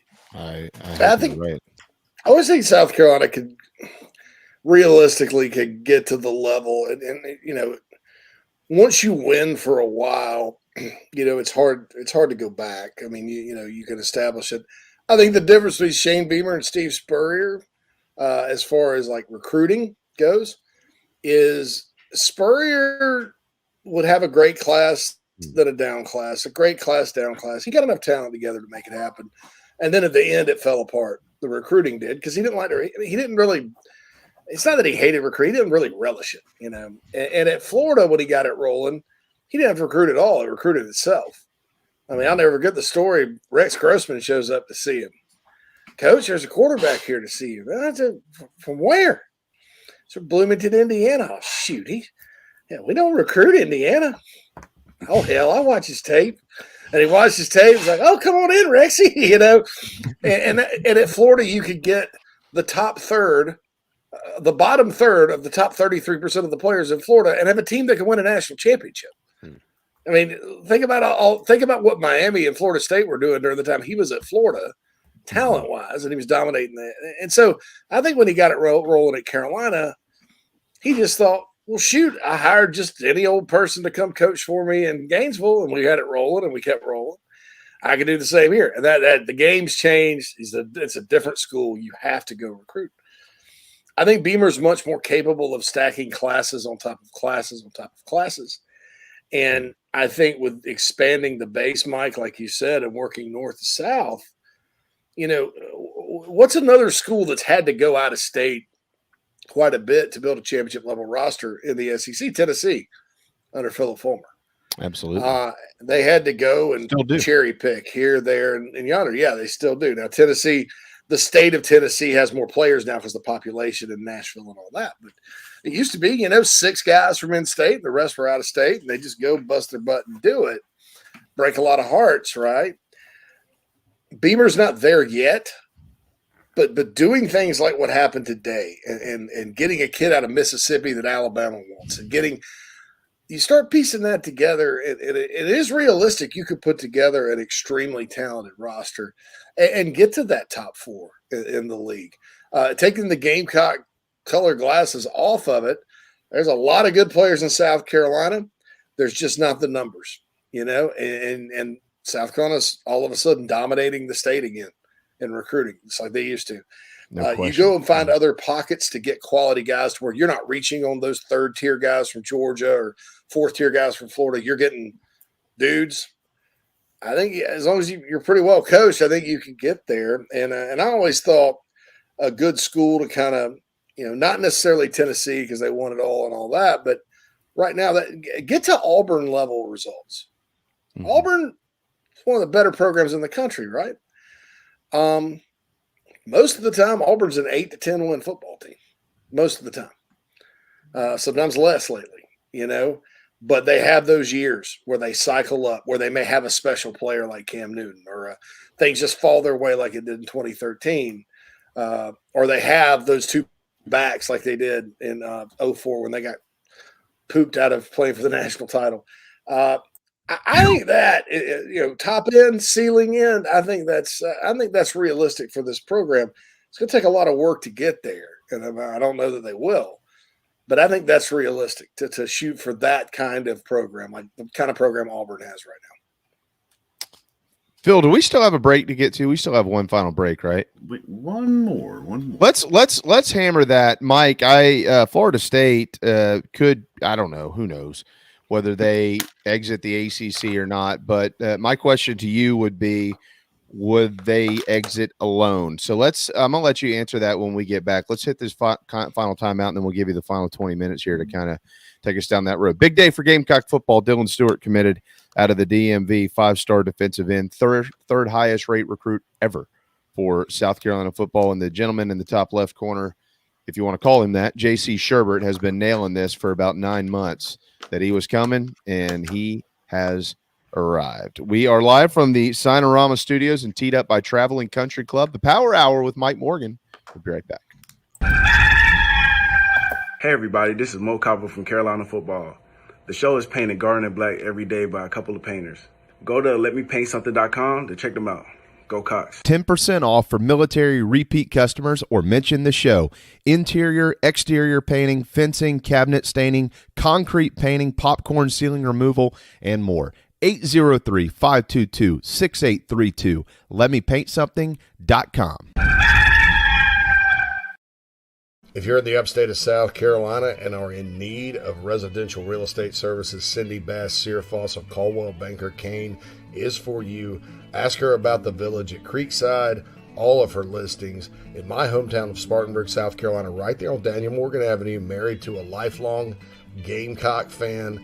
And many of our listeners have already bought homes from her and been 100% satisfied with the detail and care she uses. Cindy Searfoss, 864-414-5271, Caldwell Banker Kane in the upstate for your real estate needs.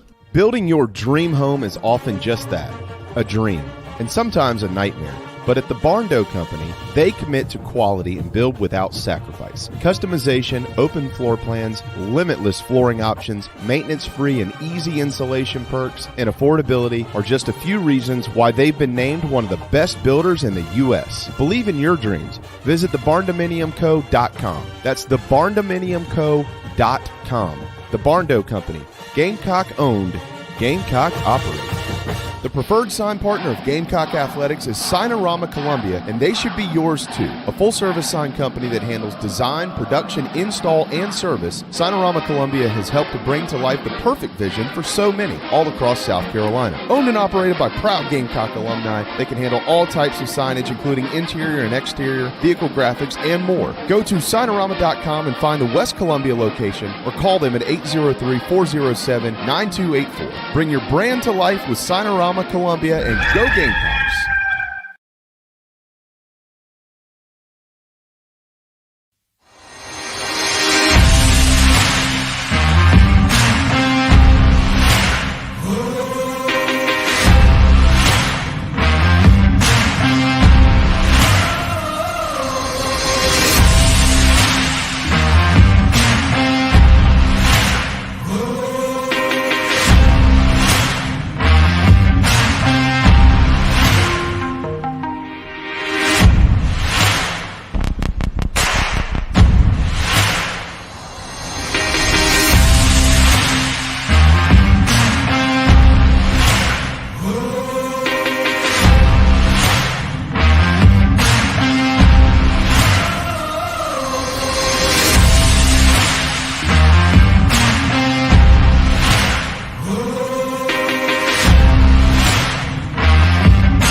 Be long till you see Dylan Stewart walking around those grounds, or J.C. Schubert. That's right. Old Shub Nation going to be back in town in 6 days, part time, as he was announced to people. Coming home. Hey, did you ever get the hockey jersey fixed? By the way, it's at the Taylor's. Yeah. Did you ever hear that story? I'm not sure if I'm familiar with this one. Oh. What's on the jersey? Schubert. All right, so. Oh no! I'm sorry. I have heard this. Yeah, they spelled his name wrong. Yeah. Yeah. And I was I waited for like 2 months to get this jersey, right? Because it's the Gamecocks play club hockey. It was pretty popular. And their jerseys are sweet. They say like Cox and like cursive letters, and they got rogue looking chickens on it. I mean, is this ice hockey? ice hockey. They play club ice hockey. They play Georgia and Clemson, and those games good. get pretty. They're pretty good. Yeah, they're pretty good. Yeah, they so they just released the schedule yesterday too for this year. Yeah, Alabama, Georgia, Clemson. I mean, I guess they play Florida. They have hockey in Florida. Yeah, it's a big deal. I mean, they probably get a couple thousand a game there too. You know, I don't know where they play it, but they do. So they find a rink to do it. Anyway. So I go and I'm like, I got to get me one of these jerseys, man. They're just too unique looking. And I was like, and hell, I'll just go for broke and get my name on the back, get my old football number 11 and basketball number 11. That was my dad's number 11. And I got it. And, you know, you're supposed to type your name in it. And I waited 2 months for this thing because it was like, I kept getting emails. These are custom ordered, and so we have to take our time and all this other stuff. So it finally comes during the show one day, and they drop it at the front door. I sprint downstairs because I'm so excited. I rip the packaging open. I take it, and I'm like right here. I'm like, yeah, guys, yeah. And I put it on, and I turn around, and I hear Jamie go, Schubert? And then Phil goes, Schubert. Yeah. I'm like, wait a minute. I was like, did they spell my name wrong? Like, yeah, you're missing the second R or first R.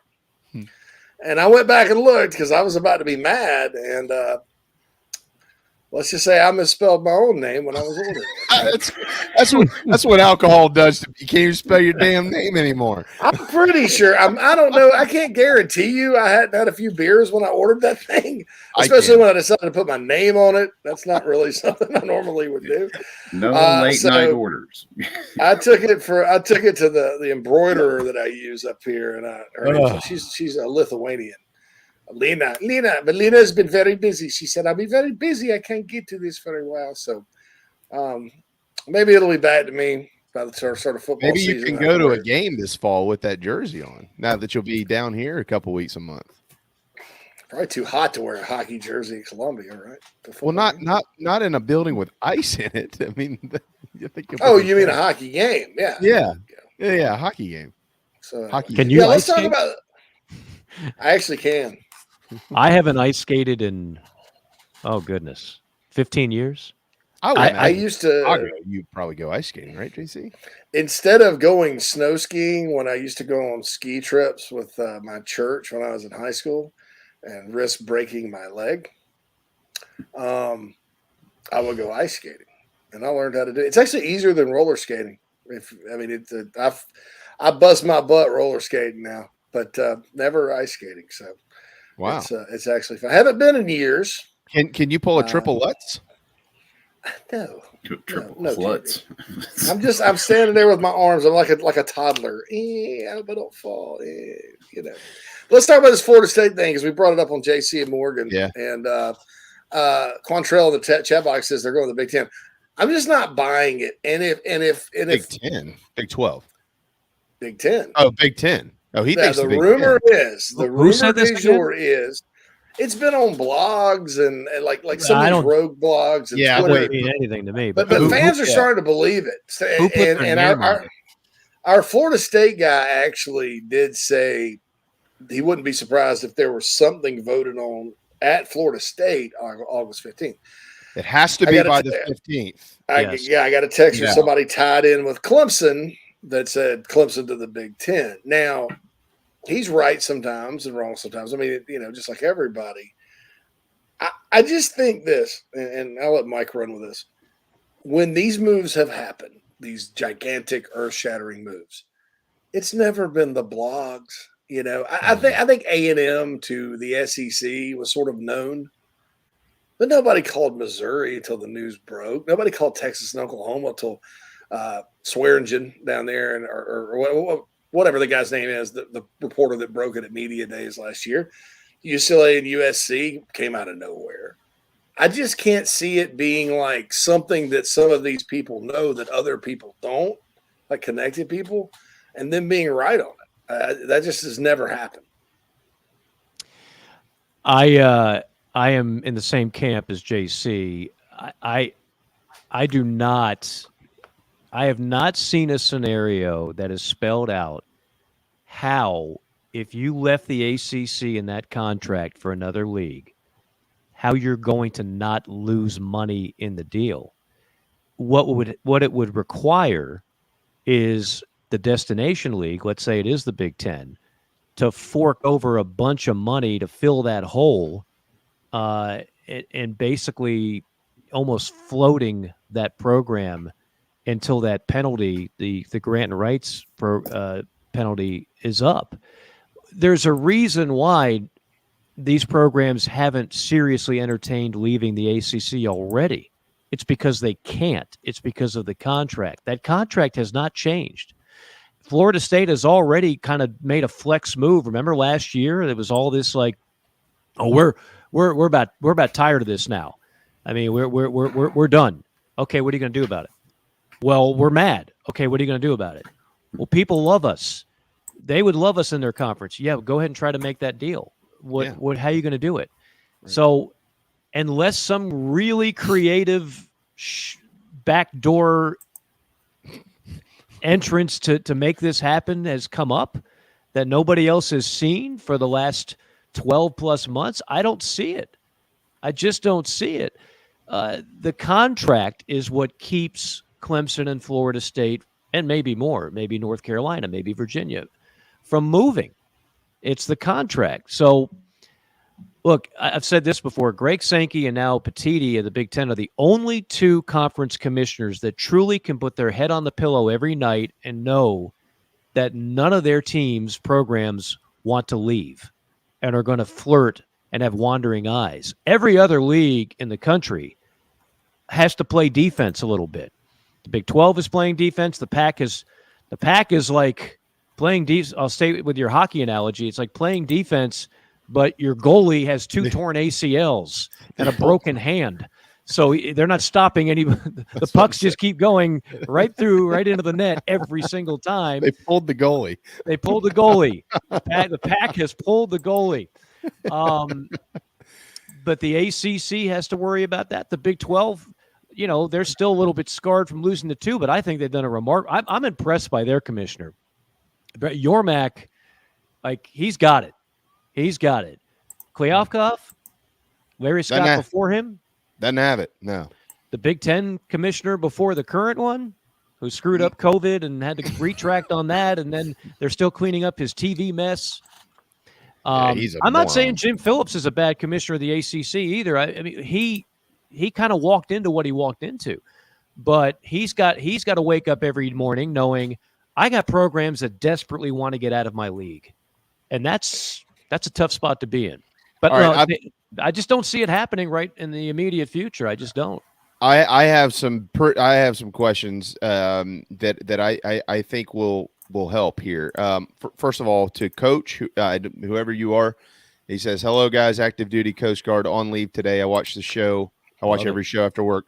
Thank you so much. Really appreciate first and foremost your commitment to the U.S. Coast Guard. But thank you for watching us as well. If you've missed this news, download the new Chief Sports app, and you can watch us while you're on the boat, wherever you are in the world. So thank you so much for that. Mike, let me ask you this. What are the 2 brands in the ACC that you think, let's say it wide open, go in and get whoever you want. You're the SEC, the Big Ten, whomever you are. Who are the 2 most important brands in the league? In the ACC? In the ACC. It's Florida State and Clemson. I'm not sure it's even that close. Really? Okay. Now not just talking brands. Yeah, but I'm not just talking about football either now. I'm talking about overall brand of the athlete. What about North Carolina? You're not just talking about football, but in a way you're really talking about football because that is the financial.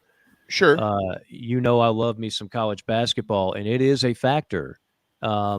But it is not nearly. It's like a 4-to-1 quotient, if you will. All right. Football to basketball. Okay, so let's transition that then. What matters when leagues add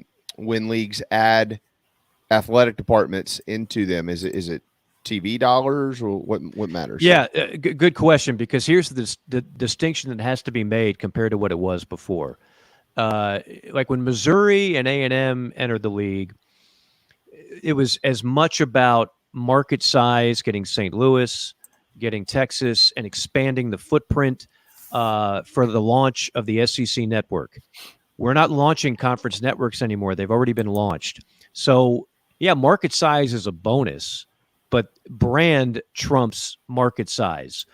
When you put a game on TV, it's not the school from the biggest market size that gets the best ratings. It's the team with the biggest brand.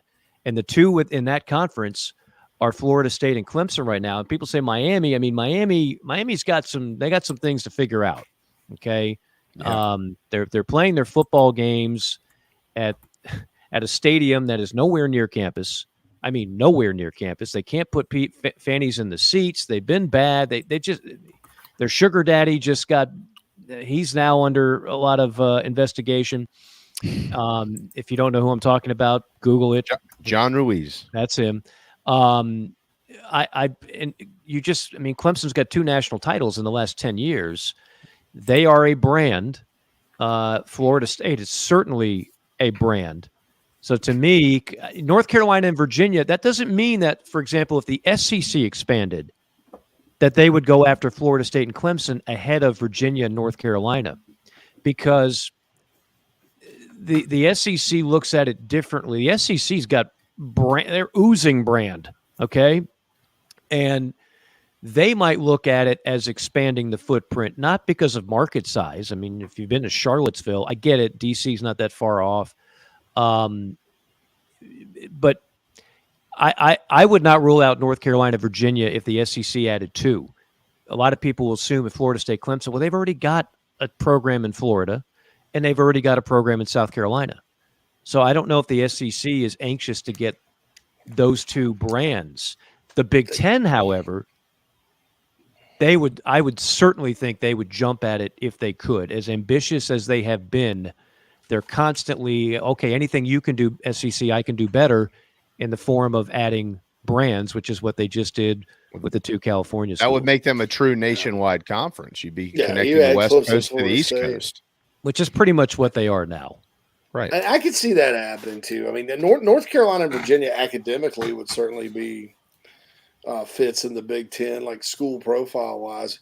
The SEC, though, and the reason I do think if the SEC does expand, then UNC and Virginia are at the top of the list.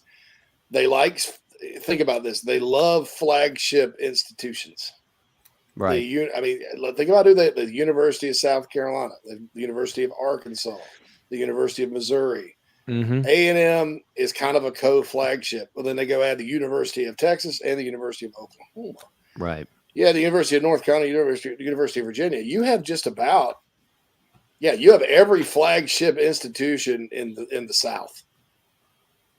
Yeah, I agree, and I think again, every conference looks at whose they would covet the most differently for different reasons, but it's definitely different than what it was 10 years ago, where it's just about getting market sizes and just trying to help launch a network and get into more cable households. Now we're past that point. It's a different climate now, and I'll just say this, and we've talked about this a bunch on JC and Morgan.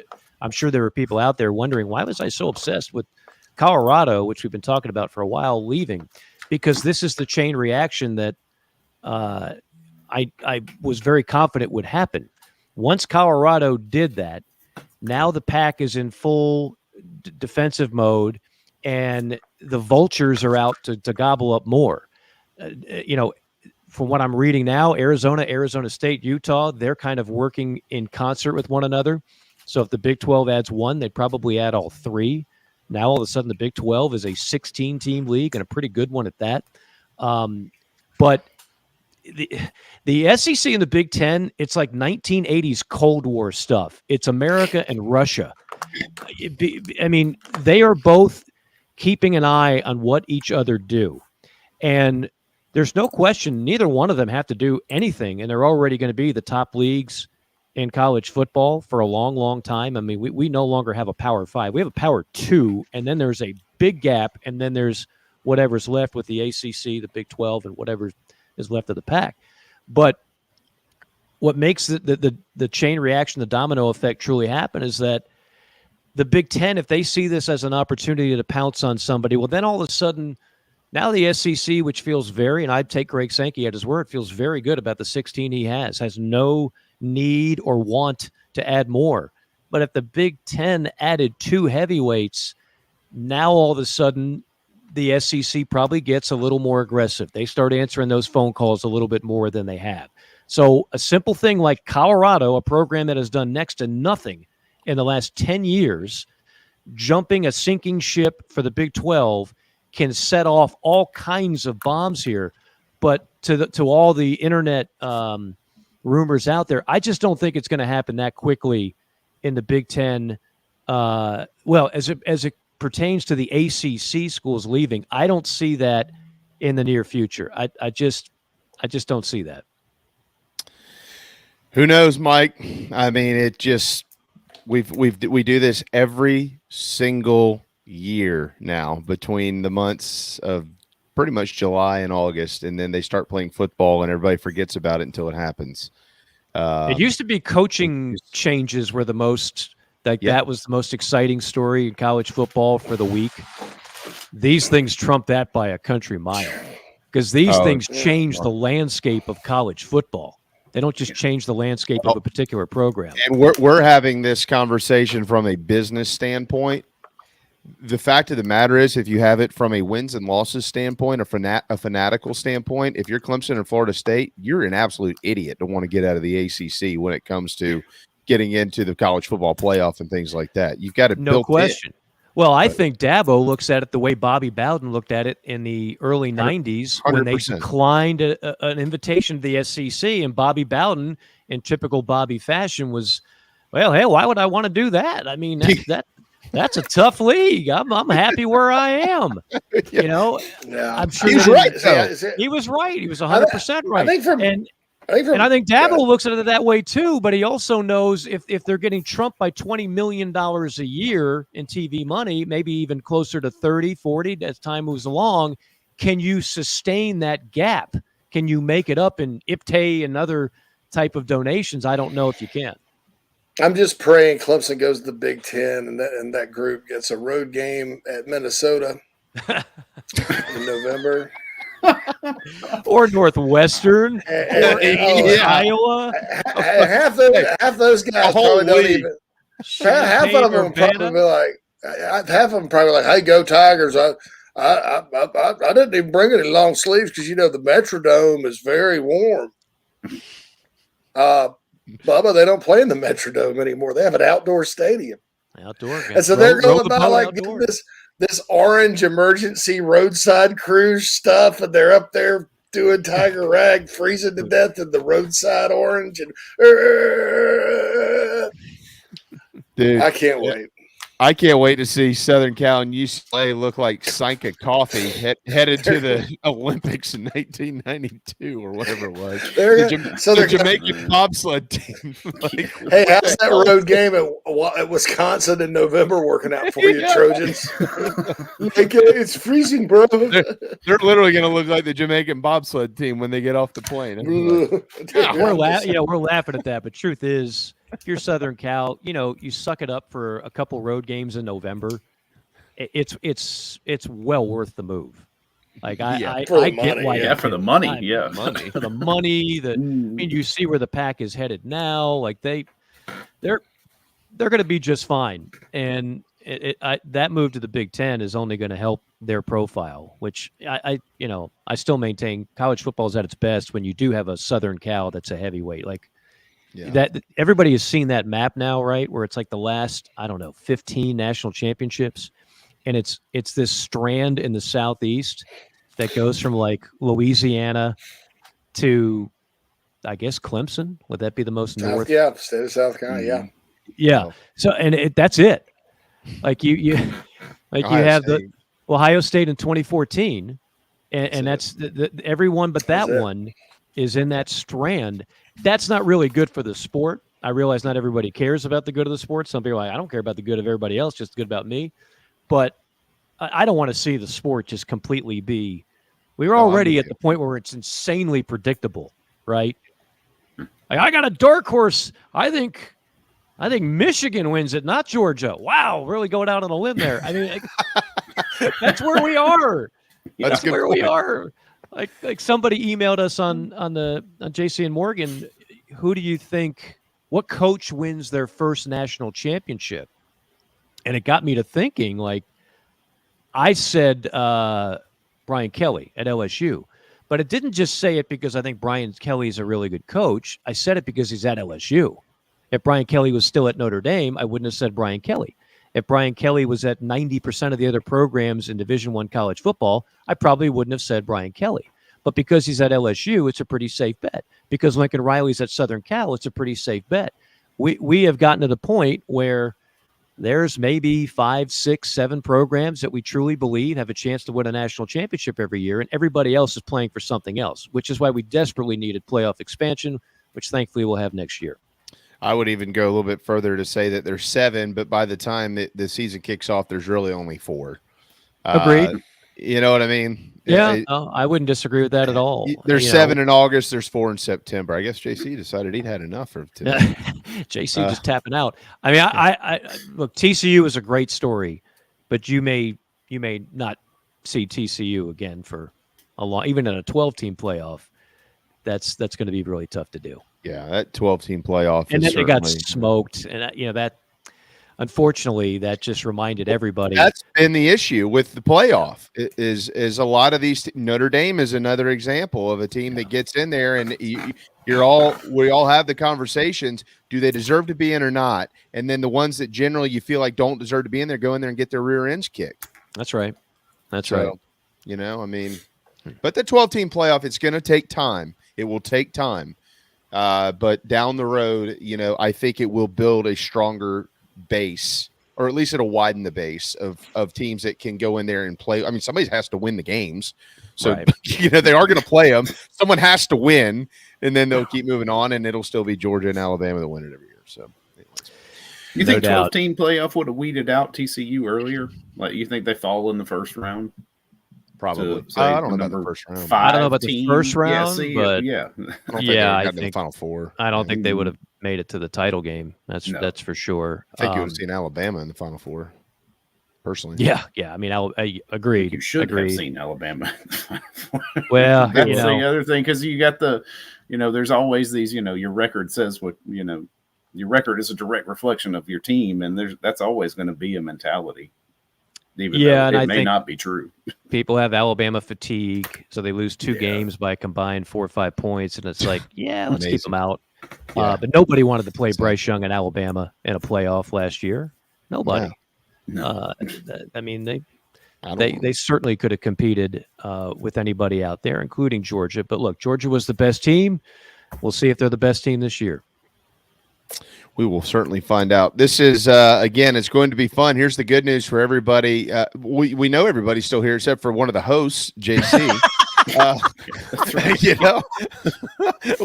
We got all of you. So heat exhaustion. JC's out there, 98-degree heat. He's wearing his pads. He finally had to tap out. It's humid out there on the lake. It is. Jersey, yeah. He went to cool down in his cock hockey jersey. He did. But good news, everybody. Mike will be back on Thursday for another Power Hour. And, I look forward to it. Excited about that. And I do want to thank again Brian Spencer, Palmetto Medicare, and he's making this possible and does great work. And again, that's one of those businesses, unlike a product that is kind of a toy or what have you, like a new car or something else.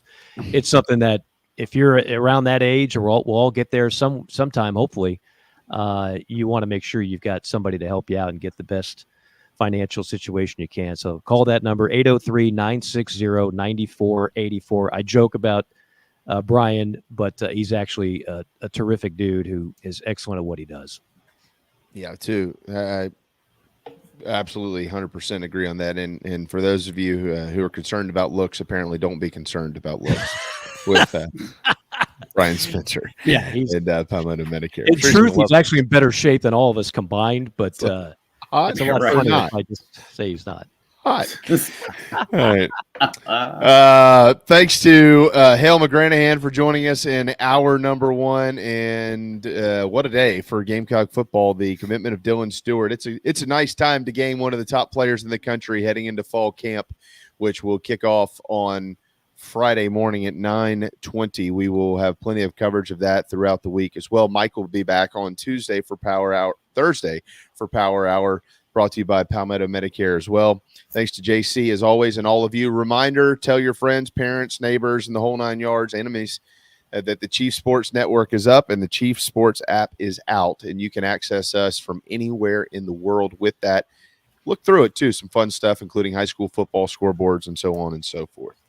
For Phil and Mike and JC and JB, we'll see you tomorrow on Inside the Gamecocks, the show built by the Barn Doco.